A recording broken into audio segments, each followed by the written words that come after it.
Oi, gente, tudo bem? Estou num ambiente diferente hoje, gravando do meu trabalho e, na verdade, estou regravando porque eu gravei 2 vídeos e os dois saíram sem som. Acho que era para eu ler de novo esses capítulos que eu deixei alguma coisa passar. Então, nós vamos hoje para o capítulo 4, cujo tema é A Criação e os Anjos. E ele começa com uma pergunta. Por isso eu vou pedir desculpas por causa do barulho, viu, gente? O consultório fica numa avenida bem movimentada, tem ponto de ônibus aqui em frente, então às vezes vai ter um barulho meio desconfortável que em casa não tem. E ele começa com uma pergunta que é: como começou a criação? Às vezes, um costureiro, um pasteleiro ou um perfumista se gabam de lançar uma nova criação. Quando isto ocorre, usam a palavra criação num sentido muito amplo. Por nova que seja uma moda, terá que se basear num tecido de algum tipo. Por agradável que seja uma sobremesa ou um perfume, tem que se basear em alguma espécie de ingrediente. Criar significa fazer do nada. Falando com propriedade, só Deus, por ter um poder infinito, pode criar. Há cientistas que se afanam hoje em dia tentando criar vida em tubos de ensaio nos seus laboratórios. Uma vez ou outra, após repetidos fracassos, misturam seus ingredientes químicos e combinam suas moléculas. Não sei se algum dia conseguirão ter êxito ou não, mas, ainda que sua paciência seja recompensada, não se poderá dizer que chegaram a criar uma nova vida. Terão trabalhado todo o tempo com materiais que Deus lhe proporcionou. Quando Deus cria, não necessita de materiais ou utensílios para poder trabalhar. Ele simplesmente quer que alguma coisa seja e pronto, essa coisa surge, é feita. Faça-se a luz, disse ele no princípio, e a luz se fez. Faça-se um firmamento no meio das águas, disse Deus, e assim se fez. Está em Gênesis, no capítulo 1, nos versículos de 3 a 6. Cremos que Deus não precisa de nada pré-existente nem de nenhuma ajuda para criar. A criação também não é uma emanação necessária da substância divina. A vontade criadora de Deus não só chamou todas as coisas à existência, como as mantém nela.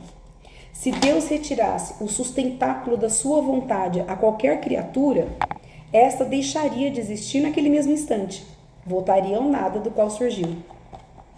As primeiras obras da criação divina são os anjos. Um anjo é um espírito, que quer dizer um ser com inteligência e vontade, mas sem corpo, sem dependência alguma da matéria. A existência de seres espirituais, não corporais, e que a Sagrada Escritura chama habitualmente anjos, é uma verdade de fé. O testemunho da Escritura a respeito é tão claro quanto a unanimidade da tradição. A alma humana também é um espírito, mas nunca será anjo, nem sequer durante o tempo em que, separada do corpo dela pela morte, esperará a ressurreição. A alma foi feita para estar unida a um corpo físico. Dizemos que tem afinidade para um corpo. Uma pessoa humana, composta de alma e corpo, será incompleta sem corpo. Falaremos mais extensamente disto quando tratarmos da ressurreição da carne. Mas, de momento, queremos apenas salientar o fato de que um anjo sem corpo é uma pessoa completa, um ser completo, e que um anjo é muito superior ao ser humano. Na literatura e no cinema existem muitas histórias sobre habitantes de outros planetas, geralmente representados como mais inteligentes e poderosos que nós, pobres mortais ligados à Terra. Mas nem o mais engenhoso dos escritores de ficção científica poderá fazer justiça à beleza deslumbrante e à inteligência poderosa e formidável poder de um anjo. Se isto é assim na ordem inferior das hostes celestiais, na ordem dos anjos propriamente assim chamados, que não dizer das ordens ascendentes de espíritos puros que se encontram acima dos anjos? Na Sagrada Escritura, enumeram-se arcanjos, os principados, as potestades, as virtudes, as dominações, os tronos, os querubins e serafins. É muito possível que um arcanjo esteja a tanta distância do anjo em perfeição como este está de um homem. Aqui embaixo, evidentemente, sabemos bem pouco sobre os anjos, sobre a sua natureza íntima ou os graus de distinção que há entre eles. Nem sequer sabemos quantos são, mesmo que a Bíblia indique que é seu número muito grande. Milhares de milhares o servem e 1.000.000.000 mais estão diante dele, diz o livro de Daniel, no capítulo 7, no versículo 10. Só nos foram dados a conhecer os nomes de 3 anjos: Gabriel, fortaleza de Deus; Miguel, quem como Deus; e Rafael, remédio de Deus. É como se Deus se tivesse contentado com deixar-nos vislumbrar apenas a magnificência e as maravilhas que nos aguardam no mundo para além do tempo e do espaço. Lembrando que qualquer coisa que você leia fora disso, né, outros nomes de outros anjos, não tenha isso como verdade, tá? A gente tem que seguir sempre o que está na palavra de Deus. E os únicos nomes de anjos que nós sabemos são esses: Miguel, Rafael e Gabriel. Como as linhas de perspectiva de um quadro conduzem a atenção para o assunto central, assim os coros acidentais de espíritos puros levam irresistivelmente a nossa atenção para a suprema majestade de Deus, de um Deus cuja infinita perfeição é incomensuravelmente superior à do mais excelsos dos serafins. Ai, que lindo! E recordemos que não estamos falando de um mundo de fantasia e imaginação, né? É um mundo muito mais real que todos os planetas de todas as galáxias, mais substancial que o chão que pisamos. Mas o melhor de tudo é que podemos ir para esse mundo sem a ajuda de naves interplanetárias. É o mundo para o qual nós iremos, se quisermos, com a graça de Deus. Quando Deus criou os anjos, dotou cada um de uma vontade que o fez livremente, supremamente livre. Sabemos que para se alcançar o céu é necessário amar a Deus. É pelos seus atos de amor a Deus que um espírito, seja um anjo ou uma alma, fica habilitado para ir ao céu. Nós já falamos disso no capítulo anterior, né? E este amor tem que ser provado pelo único modo como o amor pode ser provado: pela livre e voluntária submissão à vontade por Deus, à vontade criada por Deus, por aquilo que chamamos comumente de ato de obediência ou ato de lealdade. Deus dotou os anjos de livre-arbítrio para que fossem capazes de fazer o seu ato de amor por ele, de escolhê-lo livremente. Só depois é que o veriam face a face. Só então poderiam entrar nessa união eterna com ele a que chamamos de céu. Então, Deus não nos deu a conhecer a espécie de prova a que submeteu os anjos. Muitos teólogos pensam que deu aos anjos uma visão prévia de Jesus Cristo, o Redentor da raça humana, e lhes mandou que o adorassem. Jesus Cristo, em todas as suas humilhações, uma criança num estábulo, um criminoso na cruz. E segundo esta teoria, alguns anjos se teriam rebelado ante a perspectiva de terem que adorar o Deus encarnado. Conscientes de sua própria magnificência espiritual, da sua beleza e dignidade, não quiseram fazer o ato de submissão e adoração a quem Jesus Cristo lhe pedia, que a adoração que Jesus Cristo pedia. Sob a chefia de um dos anjos mais dotados, Lúcifer, portador da luz, o pecado de orgulho afastou de Deus muitos anjos, e o terrível grito non serviam, não servirei, percorreu os céus. Que triste. A Escritura fala-nos de um pecado desses anjos. Esta queda consiste na opção livre desses espíritos criados que rejeitaram radical e irrevogavelmente a Deus e o seu reino. Temos um reflexo dessa rebelião nas palavras do tentador ditas aos nossos primeiros pais, lá em Gênesis: e vós sereis como deuses. O diabo é pecador desde o princípio. Essa está em 1 João, pai da mentira, em João 8.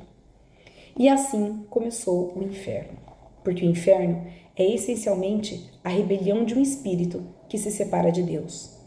Quando a raça humana pecou na pessoa de Adão, Deus ofereceu ao gênero humano uma segunda oportunidade. Mas não houve segunda oportunidade para os anjos rebeldes. Dadas, por quê, né?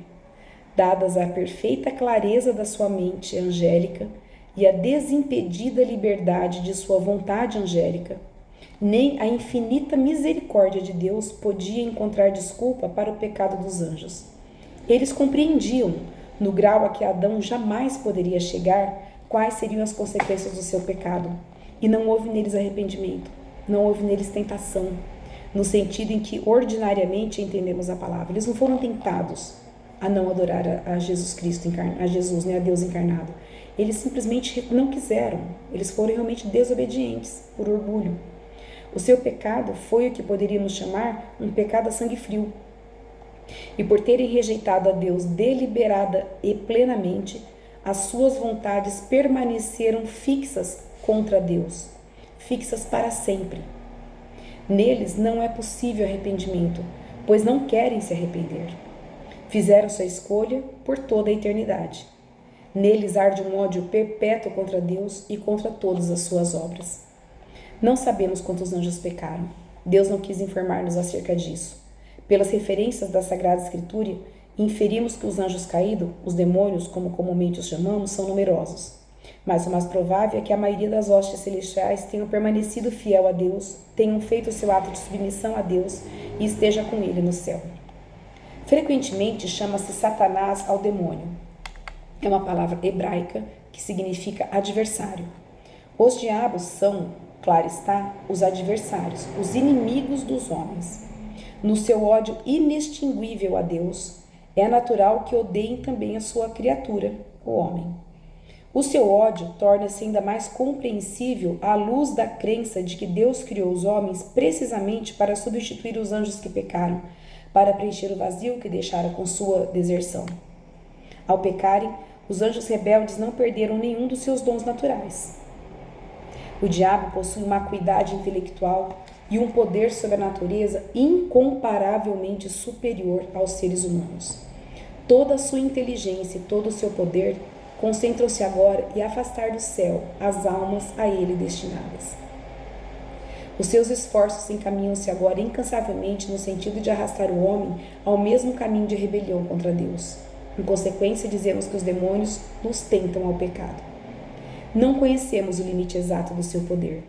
Ignoramos até que ponto podem influir sobre a natureza humana, até que ponto pode dirigir o curso natural dos acontecimentos para nos induzir à tentação, para levar-nos ao ponto em que devemos decidir entre a vontade de Deus e a nossa vontade pessoal. Mas sabemos que o demônio nunca poderá nos forçar a pecar. Não pode destruir a nossa liberdade de escolha. Não pode, por assim dizer, nos forçar a dizer um sim quando na verdade queremos dizer um não. Mas é o adversário a quem é muito saudável temer. E eu vou parar por aqui hoje. Muito, muito intenso essa parte desse capítulo, né?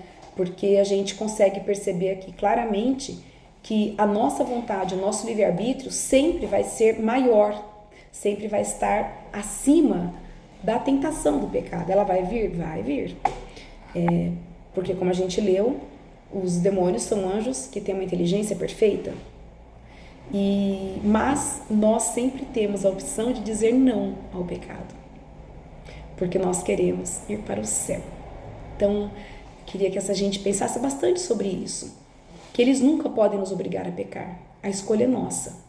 As tentações não são fáceis de serem vencidas, com certeza não, dada a inteligência desses demônios. Mas nós temos o poder de decisão pelo nosso livre-arbítrio. Diga não ao pecado, hoje, amanhã e sempre. Até a próxima.